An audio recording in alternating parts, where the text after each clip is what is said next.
What's next for the Gulf states after the Iran war and the regional scramble to find alternative security structures and security alliances? I'm Borzu Dergahi. I'm the founder of the newsletter Badlands. You can subscribe at borzu.substack.com. That's BORZOU. Tonight on France 24, I spoke with a panel of really distinguished experts about the Gulf states, about the war with Iran and how it impacted those Gulf states. Stay tuned for some really spicy questions, particularly about the United Arab Emirates and its rather what I call destructive role in the region. Will the Gulf ever be the same? Iran proving that missiles don't need to travel thousands of kilometers. Across the Gulf is all it takes to force the world's mightiest army to the bargaining table. Pressure on the choke point for 1/5 of the planet's oil and gas, exposing the vulnerability of Arabian Peninsula monarchies. They had spent decades building reputations as reliable havens of stability, fueled by an endless supply of petrodollars. We'll track the price of crude, the latest movement of tankers through the Strait of Hormuz, prospects for talks, and how Gulf states could rethink their alliances, with Washington in particular. Investments in the past could sometimes seem like protection money to pay for the U.S. defense shield from Tehran and its proxies, like the Houthis that in the past had already hit oil installations. With Russia and now China accused of actively aiding Iran target neighbors, where do those Gulf states turn for their defense? Are they all of the same mind when it comes to Iran? And more broadly, can they restore the veneer of dream destinations as displayed by social media influencers, many of whom fled when the fighting started? Today in the France 24 debate, we're looking at the U.S., Iran, and the Arabian Peninsula. And with us from the Qatari capital, Doha, France 24 correspondent Hoda Abdel Hamid. Thanks for joining us. Thank you. From Muscat, capital of Oman, geopolitics analyst Dawood Ansari. Welcome back to the show. Thanks for having me again. From Istanbul, reporter Borzu Dergahi, whose Badlands Substack is a go-to source on the Iran war. Thanks for joining us. It's my pleasure. Thank you so much. And France 24 international affairs editor Kedivan Gorjestani. How's your Wednesday? Good. All right. You can listen, that's right, listen to the France 24 debate wherever podcasts are streamed. Yeah, the news moves fast. It's on Pakistan, a nation that gets more than 80% of its oil from the Gulf, that the world is now counting to play the go-between. And go-between it is. Pakistan's powerful army chief, Asim Munir, landing in Tehran after talking with Donald Trump on the phone. Prime Minister Shehbaz Sharif embarking on a 4-day diplomatic blitz that first takes him to Saudi Arabia, then Qatar, and Turkey. Movement on the diplomatic front, Kedivan Gorjestani, and we're getting this while at the same time there's talk of a ceasefire perhaps between Israel and Lebanon. Diplomacy is, for now, getting the top of the fold on this news day. Yes, because we're seeing signs that there might be a little bit of movement, positive movement coming from the front of those possible negotiations between the United States and Iran. We've been talking ever since the end of this first round of talks about whether or not it would happen again. Now, the fact that the Pakistanis are in Tehran indicates that they are working very hard to try to get the two sides together. You have messages both from the Iranians and the Americans to say we've been in constant communication since the first round. Everyone is putting out messages saying we are aiming towards new talks in a few days. Donald Trump even said, you are going to have to be watching out for 2 amazing days coming up. We don't know exactly what that means. But the fact that there might be negotiations also has pushed these parties to also discuss the possibility of extending the ceasefire, because obviously, even if there are good signs for these negotiations, they're not going to be able to figure out and bridge the gap between Iran and the United States in just a week, which is when the ceasefire ends. And so now you're hearing that there might be an agreement soon to extend that ceasefire, although Donald Trump said it won't be necessary to extend the ceasefire because we're going to get a deal before that. But that's still to be figured out. All right. Hoda Abdelhamid, our correspondent in Beirut earlier, and that's a place where they manage expectations a lot. They're used to having their hopes dashed. Quite optimistic. What's the vibe where you are? Well, I think it's a wait and see kind of vibe. Certainly, the Gulf countries, and I tell you, here in Doha, the city has changed completely since this war started. You actually, when you go out, you do feel that a lot of people have left. It seems like as if the city was on vacation. So there is that wait and see among the population, and I think there's a flurry of diplomacy behind closed doors, and not so much behind closed doors. The Gulf countries are not directly part of the negotiations, but they're certainly making their cases with both Washington and Pakistan about the future and what kind of security guarantees they want out of all of this. I think there is a bit of a preoccupation that it might be that Donald Trump wants to extract himself from this war. The wild card here, according to the Gulf countries, being Israel, whether it would accept or not any kind of agreement, should it happen. But also what happens to the Gulf countries? Will they stay in a situation where every few months there's another sort of rising of tension, and every few months there's another confrontation somehow? So they want to restore that image of the land of stability and the land of opportunity that has been really shattered in just 6 weeks. Yeah, the question then, and I'll put it to you, Borzo Daragahi, you have, on the one hand, you just heard it from Hoda, Gulf states who would love to see the guns go silent, but also a little bit wary if the United States just packs up and leaves without notice.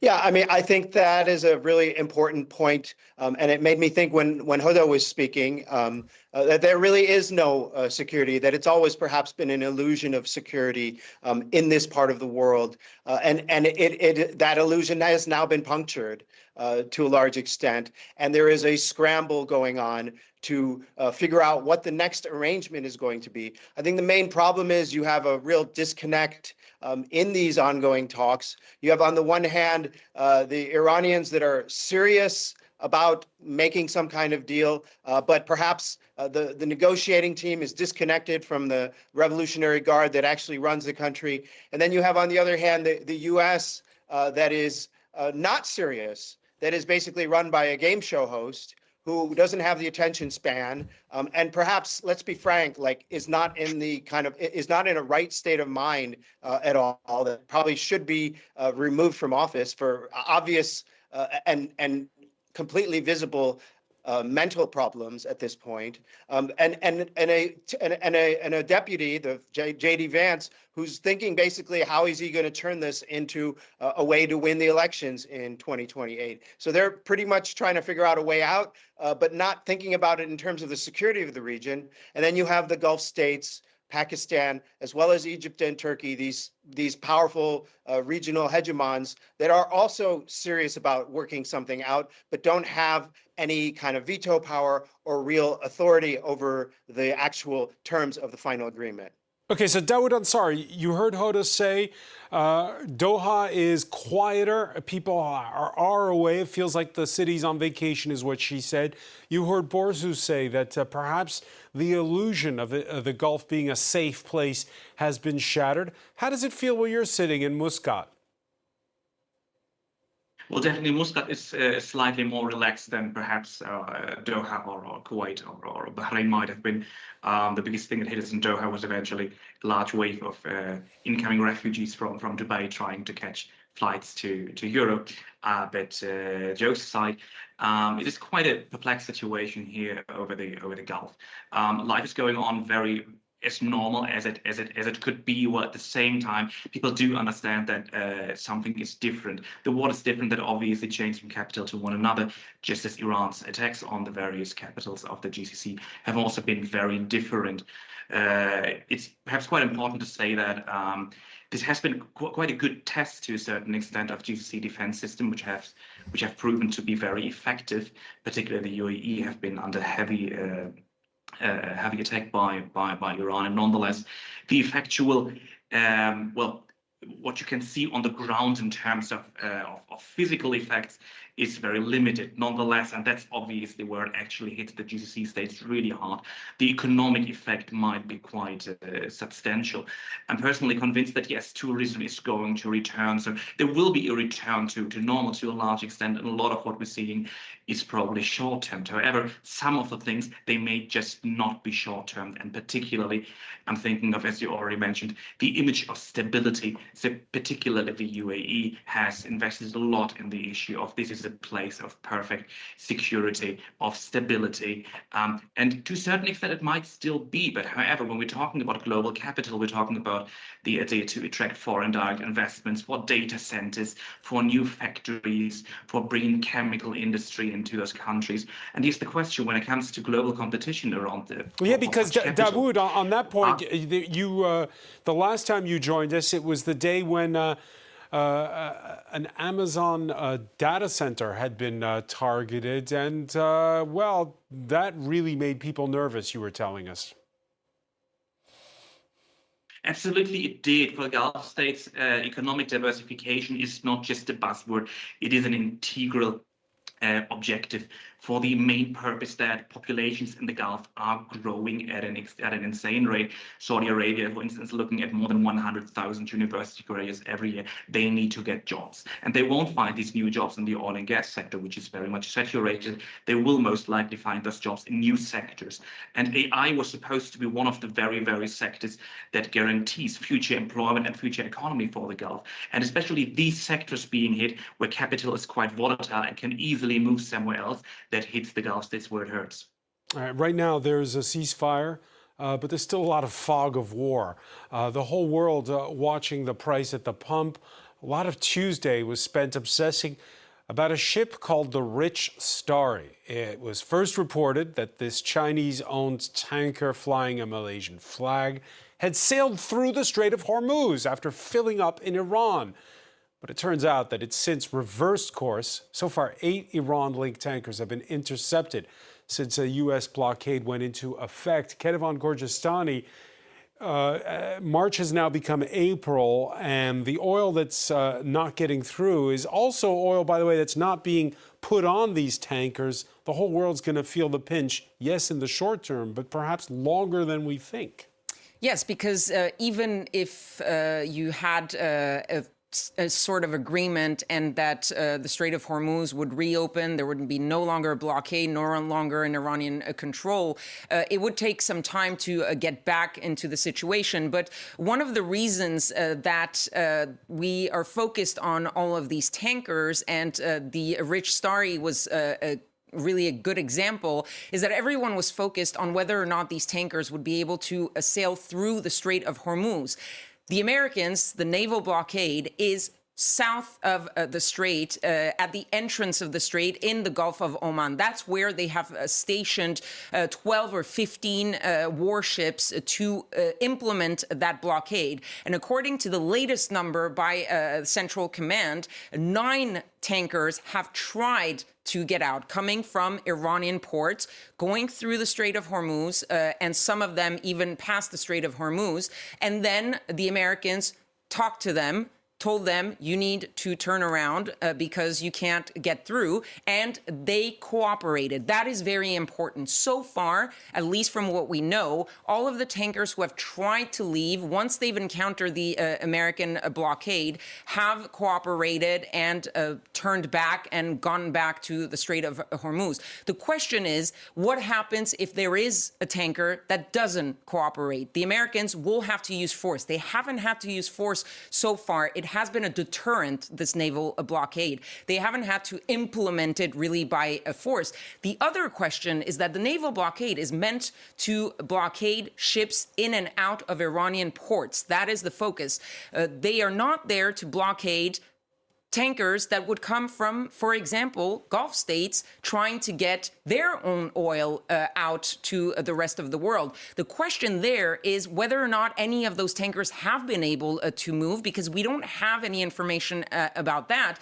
And the question there is, do these tankers that are non-Iranian affiliated feel that it is safe enough to go through there despite the threat from Iran? Because the U.S. naval blockade is there to block the Iranian ships, not protect the other ships that they say can go through. But it looks freely. like no one's getting through right now. And it looks like, for now at least, no one is taking the risk, at least on the side of non-Iranian affiliated tankers. No one is taking that risk for now. And that will have an impact on the price of oil. As you were saying, it's not just the Iranian oil, it's all of the region. In Qatar, Hoda Abdelhamid, in the Emirates, are people fans of the blockade, or do they disparage the blockade?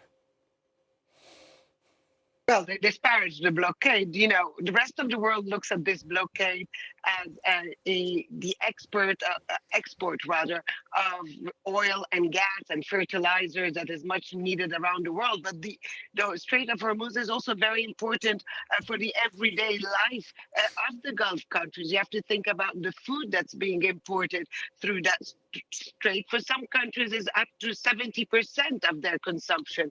You have to think also about all sorts of goods, from heavy machinery to all sorts of goods that are used in daily life. So that is becoming very costly, especially to import food at the moment. The only way would be through the west coast of Saudi Arabia and then by road all the way to the different countries. For example, from Qatar, it comes from Jeddah. That increases the price of food very much, and the government has been subsidizing that. For how long can it be doing that? If you speak to any business owner in this region, they're very worried about how long the Strait of Hormuz will stay closed and how long they can keep without really working at this stage. So it is not only disparaging for the government, but also for business owners and just people at large. Borzu Dargai, if you're a betting man, do you bet that the U.S. would shoot at a Chinese or an Indian tanker that had loaded up in an Iranian port? Look, I don't think it would get to that point. I think these ship owners and their insurers are very conservative. Just the threat is enough to deter the ships from moving in any way forward. One thing that might be kind of interesting to think about is how, it's really a time for side deals. And it looks like that is kind of happening with countries trying to make their own accommodations.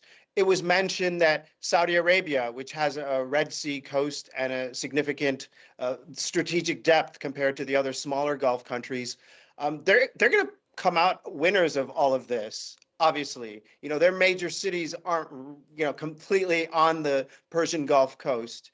They're going to basically, you're going to have the UAE, Qatar, maybe even Bahrain, definitely, Kuwait, perhaps, Oman, less so. They're going to be running to daddy for protection. Saudi Arabia also has that protection deal with Pakistan. And you also had a news report today from the official Emirati news agency, after basically weeks of swear words and nasty comments from Emirati social media figures against Iran, that MBZ, Mohammed bin Zayed, actually had a phone call today with Mohammad Bakr Ghalibaf, the Speaker of the Iranian Parliament and the major power now in Tehran. So I think that people are going to be starting to figure out their own accommodations to this situation. Very briefly on this, Hoda Abdelhamid, the Qatari foreign ministry denying claims that it paid Iran to be able to ship some of its natural gas?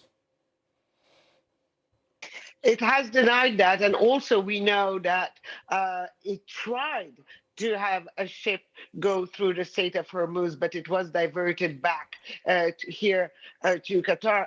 But now the Qataris have been trying for the past few weeks to say, listen, we're pulling ourselves out of all of this.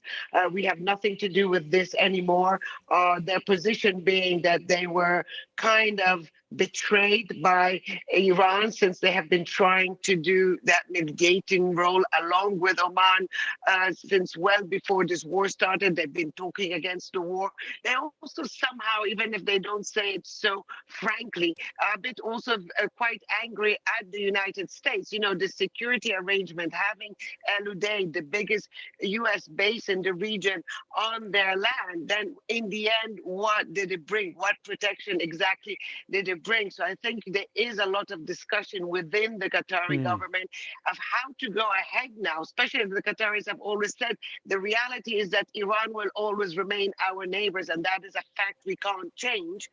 So how do we balance now the relation between the two sides? And Dawood Ansari, you heard Borzu say, some in the Gulf will fare better than others. It's clear that the world's second in oil gas producer, Saudi Arabia, can weather the storm better than the Emirates. They rely entirely on the Strait of Hormuz. Saudi Arabia's got that big pipeline that goes to the Red Sea. In that respect, there we can look at the map showing that pipeline. Your thoughts on how the Saudis will play this going forward? Will it be just back to business as usual for them? I mean, to a certain extent, what the current situation is mostly about for Saudi Arabia, just for everyone else, is, well, essentially surviving and making the best what you can out of this. So even for Saudi Arabia, it would not either. Saudi Arabia is in the end profiting from this crisis. However, it might be able to come out of it without significant damage. Oman is the actor that might actually profit from the crisis in the long run because of more industry that is shifted rather to the east. However, obviously, it is the rather smaller Gulf states, and particularly Bahrain, for instance, and Kuwait to some extent, that are heavily hit by this crisis. And negatively, in Bahrain, we might see some shifts rather towards the UAE. Than Saudi Arabia. For Saudi Arabia itself, what this is about, it's about the same that all Gulf states are currently thinking about, which is the question how to create a new region, how to go forward after what's happened. Because as the other colleagues have already said, Iran is in the region. There's no way to make Iran simply disappear. The question is, what do you do with what you currently have? Obviously, the East-West pipeline has now shown to be a very, very smart investment. However, it will only be able to compensate of so much what has been lost on the East Coast that is definitely substantial for Saudi Arabia. Yeah, in his first term, Donald Trump's first trip abroad was to Saudi Arabia when the Crown Prince came for a state visit last November. Some argued that Trump is closer to Riyadh than he is to Israel. Of course, we saw that it was a decision to go to war made solely with Benjamin Netanyahu's Israel, leaving Gulf states to be surprised by it. Borzo Dargai, you heard Hoda state how those Gulf states who thought they were protected by the United States now questioning what they're getting out of it. When it comes to Saudi Arabia, are they going to change their calculus? I think that Saudi Arabia will change its calculus, and you can see already signs that it is doing so. It is, strengthening its ties with Pakistan. There's this kind of emerging partnership coming out with, like I said, Turkey and Egypt as well. These natural regional hegemons and so on. But look, I mean, for the other Gulf states, they have to be realistic. It's an exaggeration to say that the UAE turned itself into a base for the Israeli Mossad and the U.S. military, but it's not that much of an exaggeration. That you mentioned the Amazon data center. It's not the Amazon that people think about. It's not like books and toys and stuff. We're talking about Amazon Web Services. We're talking about their cloud services. These are services that are used by intelligence services. Microsoft as well has huge contracts with the U.S. military and so on, as well as with the Israeli government. You can't be Cuba in the 1960s and set up Russian nuclear weapons on the coast of America. You can't be the UAE in the 2020s and set up American and Israeli platforms in your country if you're just off the coast of Iran. It's that kind of thing. And people just have to get used to reality. exactly as the colleague from Oman was saying. Iran is there. It's going to be there. It's the kind of the China of the region. It's a bad boy. It's does its own thing, and it's big, and you have to deal with it. And it's kind of towers over the region. It does a lot of reckless things, but it is going to be there. There's also family and historic and commercial ties that you can't get rid of just like that. So they have to deal with this, brooding, angry, big relative that you can't just get out of the relationship with. All right, who the Gulf states turn to for protection? There had been overtures made by Saudi Arabia to China, which has a military base in Djibouti. As the Financial Times, though, reports, Beijing is close to Iran. It buys a lot of Iranian oil. Under a deal, according to the FT, paid for in yuan, the Chinese put a satellite into space in June of 2024. For civilian use, says the operator, but according to leaked Iranian information, Tehran used it to spy on sensitive targets that were hit in the month of March. And there you see basically a map of the Arabian Peninsula with all the places that got hit, Kedevan, Gorgistani. So the question is, if you're Gulf states, can you turn to China and Russia, as Russia's also offered its services, if, again, they're helping Iran in this way?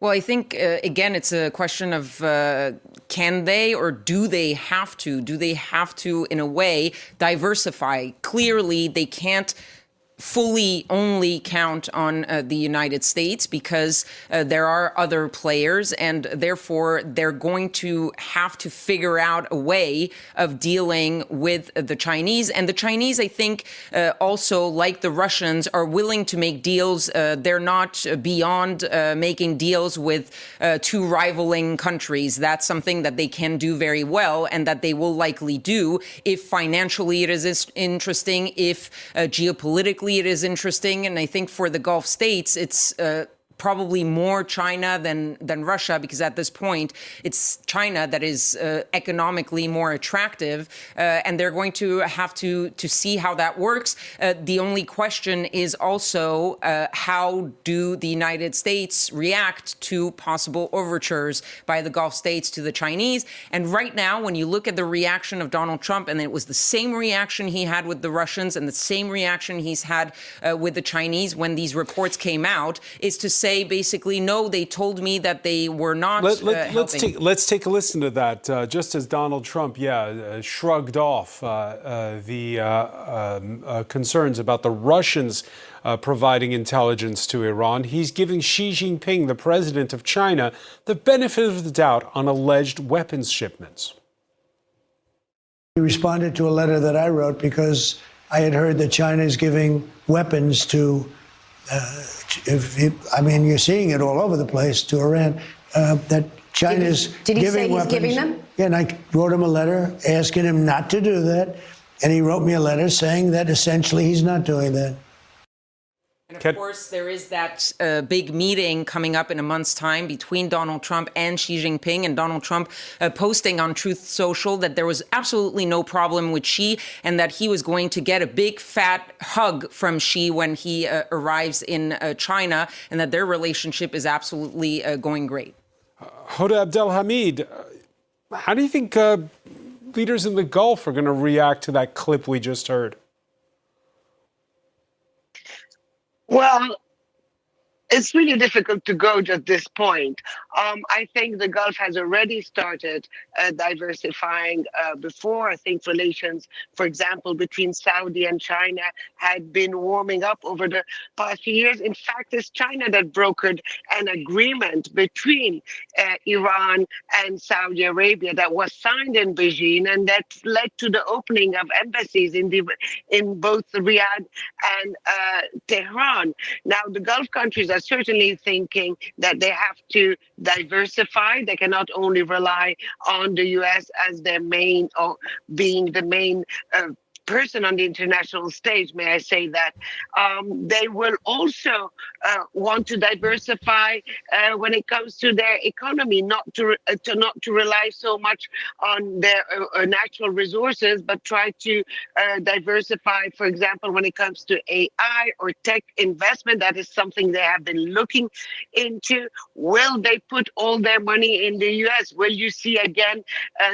President Trump or another U.S. president coming to the region and going home with up to $3 trillion, as it's reported in business deals? I think that might change a lot in the future, and I think many in the Gulf countries would ask their government to say, why are we just relying on one person or on one country when we have the power to have good relations with other countries? Yeah, on that point, Dawood Ansari, of course, is always Europe. We have France's Emmanuel Macron and Britain's Keir Starmer hosting us sort of a coalition of the willing on Friday, where they're going to be talking about how to police the Strait of Hormuz. But of course, only once the fighting has stopped. Starmer, who's met with British forces last week, stationed in the Gulf, he was touring there. And let me ask you, Dawood Ansari, on the point Hoda makes, which is Gulf states want to diversify. Can they turn to Europe for things like the AI race? I mean, generally speaking, we probably need to differentiate between what Gulf states can do, should do, and will do. These tend to be three very different things. On the will front, let me start by the intense dependency of the Gulf on the U.S. has been quite dysfunctional for a while. It's not just started with this war earlier. Trump's tariff war already eventually jeopardized quite a lot of economic plans that were here in the Gulf. So the U.S.-Gulf relation is against all odds and against all dysfunctionality pretty stable. However, what can and should Gulf states do? Well, when it comes to Europe particularly, over the past years, there have been extensive attempts to engage on an economic level deeper with Europe, be it for hydrogen, be it for other issues. And most of what the GCC has perceived from Europe in all these different areas is that it's become quite a complicated relationship. It's become a relationship that is about a lot of talking, but not really a lot of following through. So as to whether the Gulf states are really looking forward to expanding the role of Europe in this security backer, perhaps rather less. But as already mentioned by the other colleagues, while China and Russia are definitely in the game, and this is not new, the Gulf states have for quite some time tried to diversify security arrangements. This is far away from any point where it could make a meaningful difference. On that score, our ears whistled slightly earlier when we heard Borzo Daragahi criticizing the United Arab Emirates. Israel's been accused of wanting to prolong the war, and so has the Emirati leader, Mohammed bin Zayed Al Nahyan, a.k.a. MBZ. Borzo, on your Substack, you point to last week's violation of the Pakistan-brokered ceasefire on the day after it went into effect with a warplane that targeted an oil installation in southern Iran, a French-made Mirage fighter operated regionally only by the United Arab Emirates. In case you have doubts over how you feel about it, your piece was entitled, "Why the UAE Needs to be Cut Down to Size," and it argues that the Emirates are as much, if not more, of a threat to the region as Iran. Is that not a slight exaggeration? I don't think so. Not if you look at the list of the things that the UAE has been involved with, including the genocide in Sudan, including the support they've given to genocidaire and atrocity-bearing militias in Ethiopia, its support for dictators in Egypt, in Tunisia, in Libya, its kind of involvement in Yemen that was so extreme and so against norms that even Saudi Arabia, MBS, went against it. I think that the UAE has been extremely adventurous in terms of its foreign policy gambits. I think that other Gulf countries it's also gone up against, including Qatar and Saudi Arabia. And it's a problematic country, and it just slides under the radar because it manages to pay off the Trump administration and buy jets and other weapons from Europe, and that makes UAE a kind of good customer. But I think the UAE is problematic. I think the UAE does problematic stuff all over the region, North Africa and the Middle East. And do you think that after this war is over, that perception will become more common? Look, I mean, I don't want to get into this right now, but, if you talk to other people in the Arab world, I mean, they have a view of the Emiratis that is even more kind of troublesome than mine. And, the Emiratis and the Emirati chauvinism throughout the Arab world is well known. I hope that there is a sort of reckoning for the Emirates. And I don't mean all of I should say, I think that, the Emirates is diverse as well. And a lot of there's 7 Emirates in the UAE. And, maybe 1 or 2 of them are actually the ones that are pushing this very adventurous, very high risk foreign policy that is very damaging to the region. Abdelhamid, a few years back, the outlier was Qatar, at odds with Saudi Arabia. Now, since February the 28th, is the UAE the outlier, or did that start long before? I think it started before that because, as Borzu just said, of the UAE and Saudi Arabia being at odds in many places like Yemen, like Sudan and others. So that had started a while ago. And there was a rapprochement with Saudi Arabia between Doha and Riyadh. Now, what happens in the future is quite difficult for me to predict, in the sense that now it seems that all of the GCC countries are on the same side and all agree with each other. But that will be cracking at the seams as soon as this war was over. I think they all agree with the fact that they don't want a destabilized Iran or a failed state in Iran. That will be the last thing they want coming out of Iran. But what Saudi Arabia would like is certainly to have a weakened government in Iran, on which Saudi Arabia or maybe the United States could have some sort of influence that would increase the clout of Saudi Arabia in the region. Now the wild card comes in. How would the UAE react to that? Because as Borzu said, the UAE also has very much ambition of being the GCC country, the troublemaker, the wild boy of this region. Dawood Ansari, which way will it go? Well, it's pretty hard to say. I mean, it's between GCC states and B within GCC states. There's quite a lot of disagreement about where should the future go and what do you want. As Hood has already said, the only thing that's clear to everyone is GCC states want an Iran that is stable and that is making less trouble. How to achieve that? That is eventually the big question that all GCC states have. Whether there's going to be more or less US involvement, more or less Pakistan involvement. This is something where there's also quite distance, even within the UAE that we already talked about. So we had obviously that famous tweet of Anwar Gargash who said that probably the UAE is going to get even closer to the US than we've seen quite another signals from other parts of the government. So what we're seeing is actually here, we're seeing multiple front lines being open all at once. So obviously the alliance between Saudi Arabia and the UAE, that is still very much an open conflict about regional hegemony.